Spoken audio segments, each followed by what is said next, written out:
Hello everyone, welcome to Zoom education. आज हम इस वीडियो में देखेंगे सिंस और फॉर का यूज़। सिंस और फॉर के यूज़ में बच्चे बहुत गलतियां करते हैं, कई बार एरर फाइंडिंग करने के लिए भी आता है, तो सिंस और फॉर का यूज़ होता है।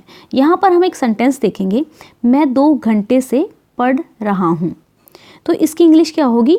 आई have been studying for 2 hours या फिर I have been studying since 2 hour. तो फॉर और सिंस के यूज़ में बच्चे बहुत ज़्यादा गलती करते हैं। तो सिंस और फॉर का सही यूज़ करने के लिए हम आपको एक ट्रिक बताएंगे, जिससे आप सिंस और फॉर का यूज़ में कभी भी गलती नहीं करेंगे। तो देखिए, जो पीरियड ऑफ टाइम होता है उसके लिए हमेशा फॉर यूज़ होता है। पीरियड ऑफ टाइम यानी कि 3 साल से, 4 साल से, 2 घंटे से, 4 घंटे से, 6 महीने से, जब भी पीरियड ऑफ टाइम दिया होता है, ठीक है, अवधि दी होती है, तो आपका फॉर का यूज़ होता है। और जब ये दिया हो कि 2 बजे से, 2016 से, या फिर आपका 3 बजे से, पर्टिकुलर टाइम दिया है, मंगलवार से, ठीक है, पर्टिकुलर टाइम दिया हो यानी कि पॉइंट ऑफ टाइम दिया हो, तो आपका सिंस का यूज़ होता है। तो दोबारा बताते हैं, फॉर का यूज़, देखिए ये अवधि है, ये लंबा समय हो गया, ठीक है, लंबा समय हो गया कि 2013 से 2015 तक या फिर 3 साल के लिए, ये हो गया period of time. Period of time के लिए आपका फॉर का यूज़ होगा। और पॉइंट ऑफ टाइम यानी कि 2016, एक पॉइंट दे दिया कि भाई 2016 से ये काम हो रहा है, या 2016 से कोई जापान में रह रहा है, इस तरीके से, तो वो हो गया पॉइंट ऑफ टाइम। तो यहाँ पे ध्यान रखना है आपको कि जब भी पीरियड ऑफ टाइम बनेगा तो फॉर का यूज़ होगा, पॉइंट ऑफ टाइम बनेगा तो सिंस का यूज़ होगा। तो चलिए कुछ एग्जाम्पल से इस चीज़ को समझते हैं। तो चलिए देखते हैं। मैं 2016 से जापान में रह रहा हूँ। आई have bin living in Japan since 2016, क्योंकि टाइम दिया हुआ है, पॉइंट ऑफ टाइम दिया हुआ, कब से रह रहा है? 2016 से रह रहा है, ठीक है। अब यहाँ पर मैं 3 साल से रह रहा हूँ, यहाँ पर आंसर होगा कब। जब कब का आंसर आएगा तो आपका सिंस लगेगा।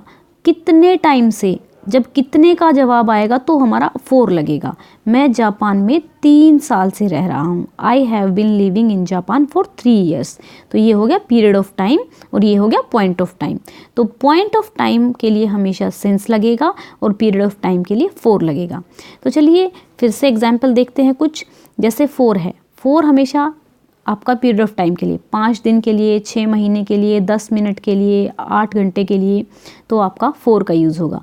लेकिन अगर टाइम दिया हुआ है कि भाई 8 बजे से, यहाँ पे पॉइंट ऑफ टाइम दे दिया, यानी कि जब भी जो काम हो रहा है उसका टाइम दे दिया गया, सोमवार से, फरवरी से, या लास्ट सेंचुरी के ख़त्म होने पे, तो पर्टिकुलर टाइम दे दिया गया, तो आपको पॉइंट ऑफ टाइम में सिंस यूज़ होगा।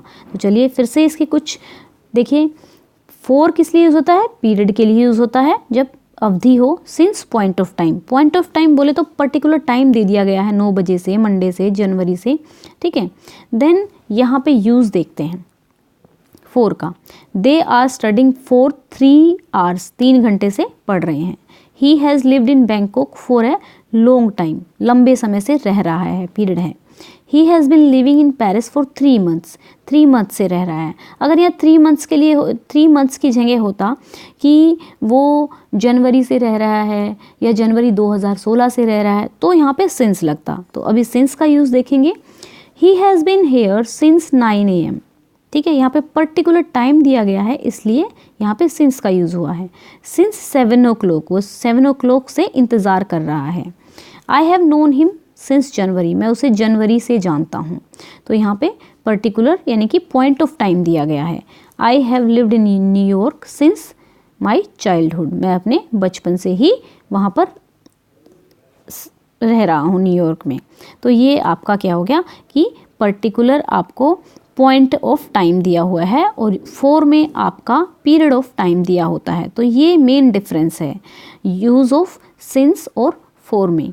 आई होप कि आपको अच्छे से समझ में आया होगा। अगर वीडियो आपको अच्छा लगा हो तो चैनल को सब्सक्राइब करें, लाइक करें। Thank you.